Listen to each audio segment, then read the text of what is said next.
everyone, and welcome to the Roy Castle Lung Cancer Foundation's Celebrate a Life service. Thank you so much for joining us today.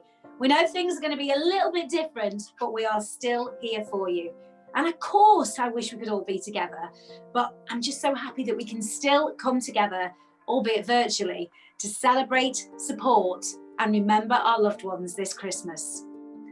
My name is Claire Simo and I'll be your host today. I am absolutely delighted to be back here again and be able to host this wonderful, wonderful service. I have worked with the Roy Castle Lung Cancer Foundation for many years now, and I am so proud to be part of their Celebrate a Life service. It's such a special occasion because we all have that someone who's so special to us, who we want to remember and make part of our Christmas. We never want them to go away. Losing a loved one is heartbreaking, but this year, with the restrictions in place, it has been even harder than ever, and for that, I am so sorry. But today is a celebration. It doesn't mean there won't be tears. Of course there will be. Of course there will be. But today, this afternoon, we are here to remember our loved ones, to smile at the memories and be thankful for all the happy times we had together. And to that, we have some wonderful music, beautiful readings, a minute's silence, and of course, the all-important lighting of the Celebrate a Life tree. Even though we're not all together, I still want to hear everyone singing their hearts out. Let's feel it from here that you're all joining in. I know this lady that I'm going to be introducing you to in a minute certainly will be, and that might be what first brings you to tears. Only joking. I would like to pass you over to the incredible lady that is Paula Chadwick, Chief Executive of the Roy Castle Lung Cancer Foundation. She's not going to sing just yet, okay? Because we want you to stay with us till the end. Instead, she is going to share with us how the charity has been working tirelessly over the past year to help those living with lung cancer. Thank you, Claire, and thank you for supporting us in our Celebrate a Life service again this year. And thank you to everybody who has joined us for this virtual service. We know it's not the same, we appreciate that. But as Claire said, we are just so grateful to be able to hold our Celebrate a Life service this year, because if ever there was a need for one, it is most definitely this year. This year is actually our charity's 30th anniversary, and for the last 30 years we have been providing help and support to all those affected by lung cancer, and that support has been so vital this year. It's been an anxious year for all of us, but especially for those living with lung cancer, and we have been doing all we can to alleviate those concerns and worries. As you can imagine, our Ask the Nurse service has been incredibly busy this year. Our calls have doubled, and our nurses have been doing a fantastic job answering questions with regards to shielding, treatment, scans and tests. We also launched a new service, our Keep in Touch service, for those people who wear shielding. People could request a call every week, every fortnight or every month, whatever worked for them from one of our team. And during that call we would check that they were okay and that they had everything they needed, be it food or medicines delivered. But more than that, it was somebody to talk to. In some cases, people lived alone and were really isolated. The Keep in Touch service made sure that they weren't alone. They had somebody to talk to about whatever they wanted. It didn't have to be about lung cancer. In fact, in the majority of cases it wasn't. It was simply two friends having a chat. The service has been so successful that even though shielding has ended, we are continuing to run it, and we will continue to run it for as long as it is needed. This year we have ramped up our awareness raising. You may have seen in the news the impact COVID has had and continues to have on cancer, with fewer people going to their doctors with symptoms, especially if they have a cough.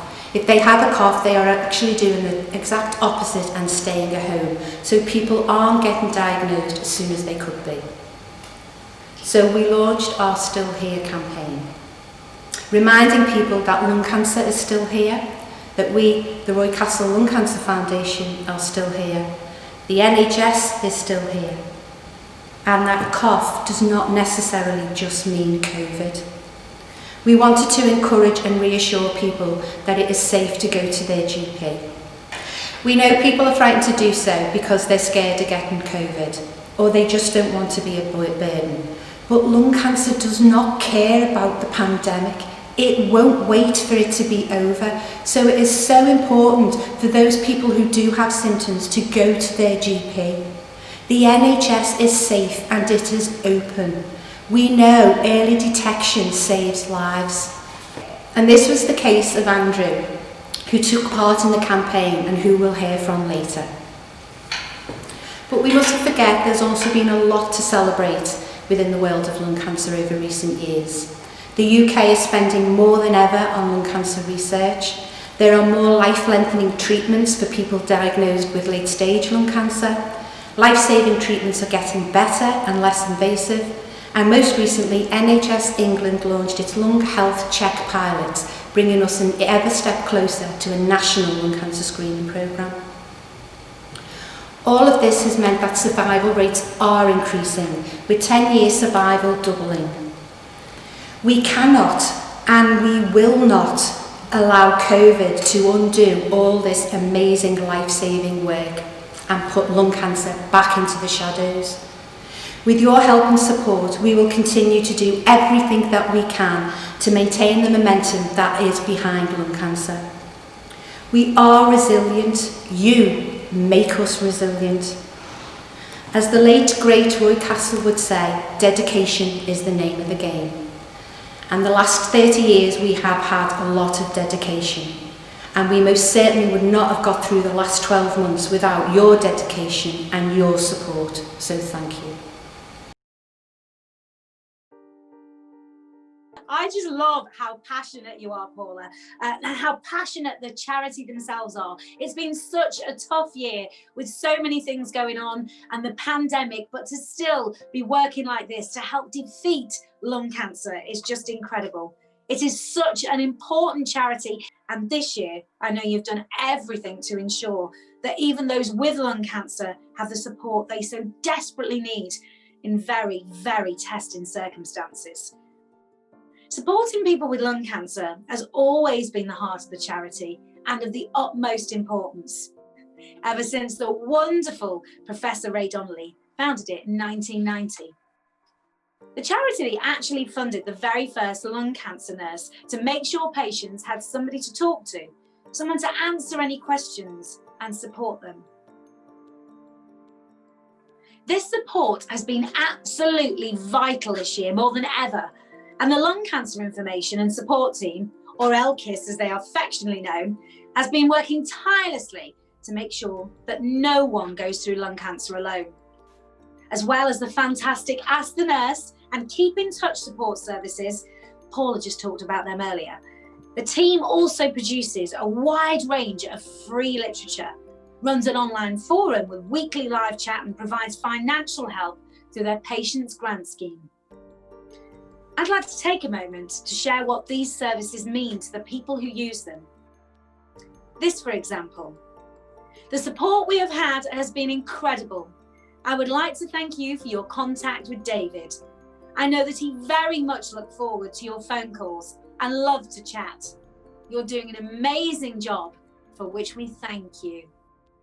Margaret said, I just want to thank you so much for the kind grant. This will really help me towards travelling back and forward to Dundee for treatment and maybe even a few other things. The grant is really appreciated.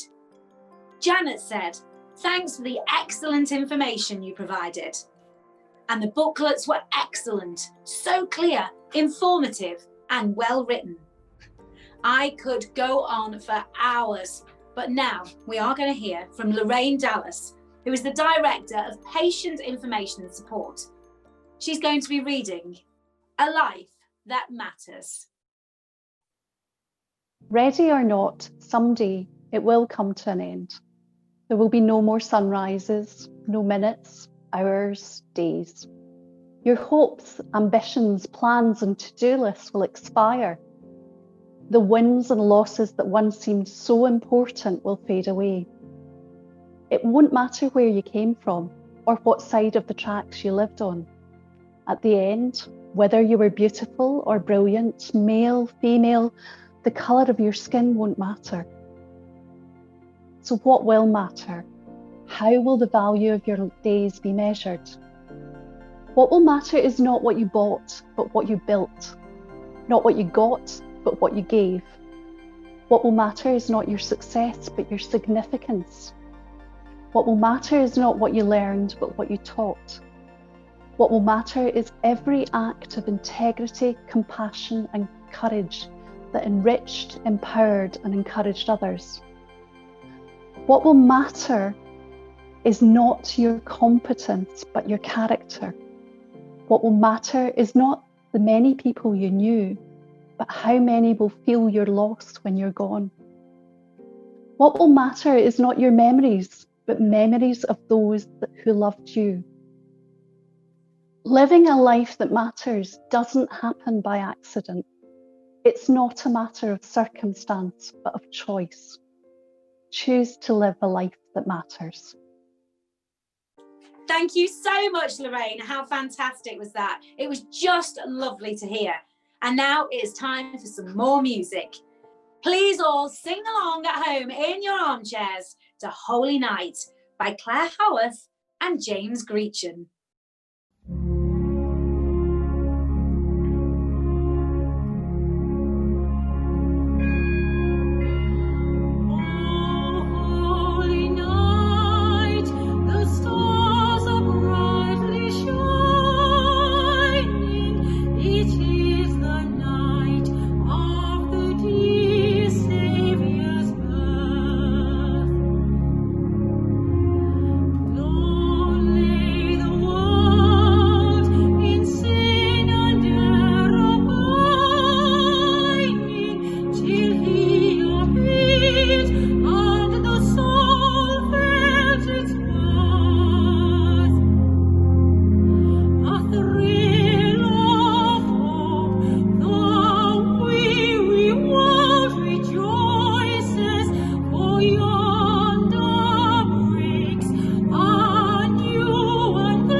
distinctly hear you, but I know you will have all belted that out and hopefully feeling a little bit Christmassy now. Now, I would like to introduce you to some very special people. Last year at the Charity Star Awards, I had the pleasure to meet the Rigby family, Ralph, Pam, and their sons, Simon and Andrew. And I am pleased to say that we have formed a fine friendship since then. Now, Mum Pam had been diagnosed with small cell lung cancer just before Christmas, actually, in 2018. Early into her diagnosis, the family reached out to the charity for help and support, and in return started to fundraise for them, including hosting a golf day, which I was there at myself, running the Rainford 10K, and even abseiling down the Liverpool Cathedral. Simon and Andrew, who are managing directors of family-run business Rigby Financial, also nominated the charity as its Charity of the Year. Pam was heavily involved in the Christmas Tree Festival, where they lived in Rainford. I say heavily involved. Actually, she set it up herself back in 2013. All the local businesses and organisations purchase a Christmas tree and they decorate it. Simple as that. The trees then line the walls inside the local church, and there's a Christmas concert, like something out of Home Alone. Last year, Andrew asked if the donations from the festival could go to ourselves, the Roy Castle Lung Cancer Foundation. I was sad to hear that Pam passed away in February. Fortunately, this was before COVID and all the restrictions placed on funerals. It was a good job because, as you would imagine, the church was packed to the rafters. And there was standing room only at the back, and I'm certainly not surprised. From only the few times that I met her, Pam was a beloved wife, mother, nana, and friend. She was loved by her community and got the send-off that she deserved. This year will be the family's first without Pam, and many of us will know how difficult that will be for them. However, they do know that Pam won't want them to be sad. Of course she won't. She wants them to celebrate, and this is what they're going to do. Please allow me to introduce Pam's son, Simon and Andrew, who are both going to give a reading today and switch on our beautiful Christmas lights. Hi, I'm Andrew Rigby, and this is my brother Simon. Hi.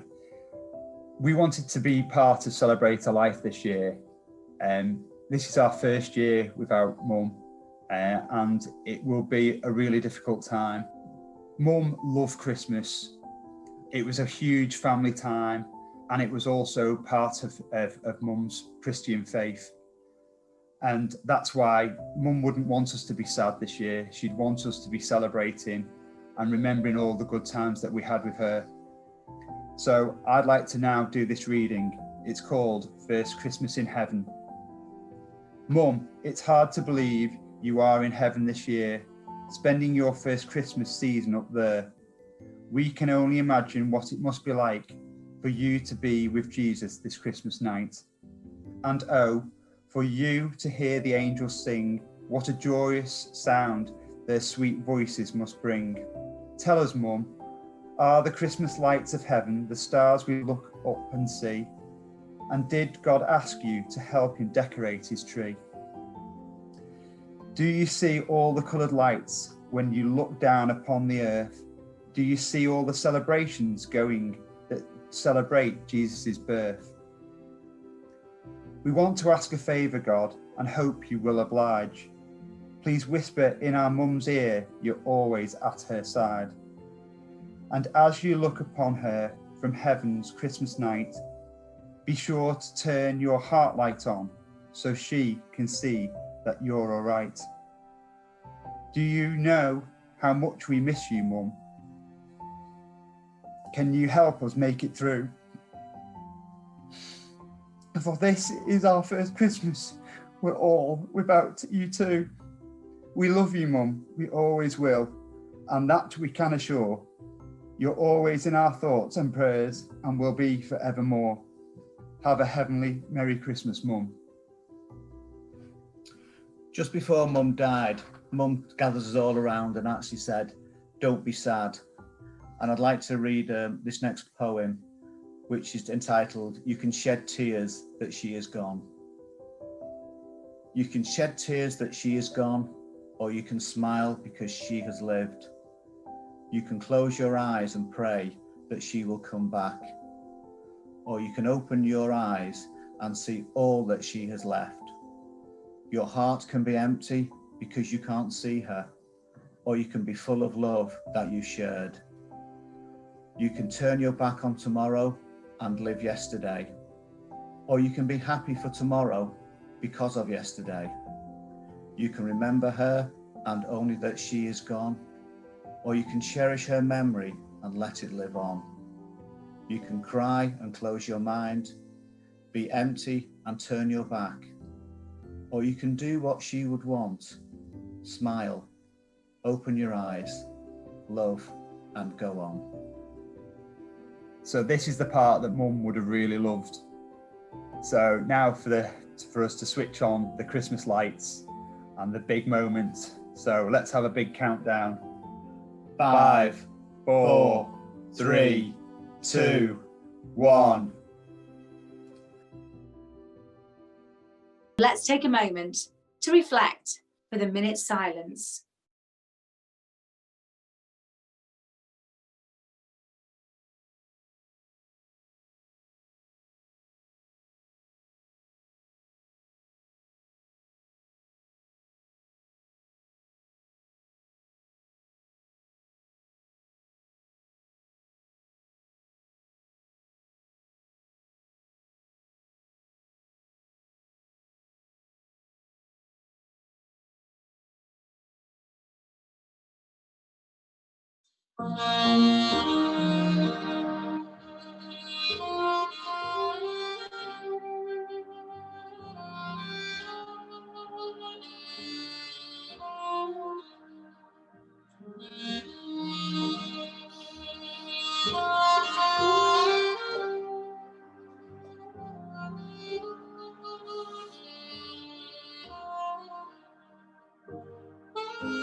Thank you so much to the Rigbys for what I am sure you will agree was a fitting tribute to Pam, and I know she would be so proud of them today.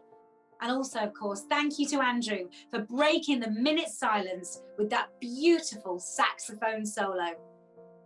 Now, I know there was a time when Andrew didn't know if he'd be able to play the saxophone again, because in 2018, he was diagnosed with lung cancer. Fortunately for Andrew, it was caught early, and he was able to have surgery to remove the tumour.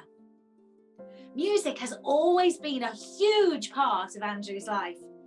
He started playing the clarinet when he was just 8 years old, before moving on to the saxophone when he was 12. Music has taken him all over the world. He's even played in Her Majesty the Queen Guard Band for many years, So yes, if you do see him in public, make sure you curtsy. Now, when he was having parts of his lung removed, he was understandably scared what sort of impact this was going to have on his music, or even stop him playing altogether. But as you could hear just before from that beautiful, beautiful rendition of Oh Christmas Tree, it certainly hasn't. Prior to the pandemic, he was back playing in his German Umfer band, playing 3-4 hours of it. German Umfer band? Now that's definitely the top of my things to go and do and see once we're all back to normal again. And I hope that you're going to join me. I'd like to hand back to Andrew now, who is going to read this poem, 4 Candles. The 4 candles burned slowly. Their ambience was so soft, you could hear them speak. The first candle said, "I am peace, but these days nobody wants to keep me lit." Then peace's flame slowly diminishes and goes out completely. The second candle said, "I am faith, but these days I am no longer indispensable." Then faith's flame slowly diminishes and goes out completely. Sadly, the third candle speaks, "I am love, and I haven't the strength to stay lit any longer. People put me aside and don't understand my importance. They even forget to love those who are nearest to them. Waiting no longer, love goes out completely." Suddenly, a child enters the room and sees the 3 candles no longer burning. The child begins to cry. "Why are you not burning? You're supposed to stay lit until the end." And the 4th candle speaks gently to the little child. "Don't be afraid, for I am hope, and while I still burn, we can relight the other candles." With shining eyes, the child took the candle of hope and lit the other 3 candles. Never let the flame of hope go out of your life. With hope, no matter how bad things look and are, peace, faith, and love can shine brightly in our lives. What lovely, fitting words there from Andrew. Thank you so much, Andrew. It's been a pleasure having you here today. Now, we say this a lot because it is true, but it is so important that lung cancer is diagnosed early. Most of us here have lost a loved one to this disease, myself included, which is why I'm here today, having lost my father, Mike Flynn, to lung cancer back in 2006. This charity has helped me keep his memory alive. But again, he was diagnosed too late. But Andrew is proof here today that when lung cancer is caught early, it can be cured. Early detection is something that has always been at the centre of this charity. The charity was founded on it and remains one of its key priorities. From fundraising, essential research, to raising awareness of it. At the start of today's service, Paul has shared the charity's latest awareness campaign. Still here, encouraging and reassuring those with symptoms to contact their doctor. However, getting people to talk about it and engage with lung cancer isn't actually that easy. So the charity tries to find unique ways to make people take notice. This year, and linking in with the campaign's theme of shadows, the charity has worked with Shadow Theatre Company and winners of Britain's Got Talent to produce this bespoke performance with the hope that people will spot some of the symptoms of lung cancer and understand the importance of acting on them. I am so excited to share this stunning performance today with you now, but just before I do, I'd like to wish you all a very Merry Christmas and a hopeful New Year.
A big thank you to Claire for hosting today's service, and to all our wonderful musicians, readers, and of course you, our wonderful supporters. We are so grateful for everything you do for us. And on behalf of us all here at the Roy Castle Lung Cancer Foundation, I would like to say the biggest thank you to you. Thank you for joining us here today, and thank you for all the support you have given us over the last 30 years, and especially this year.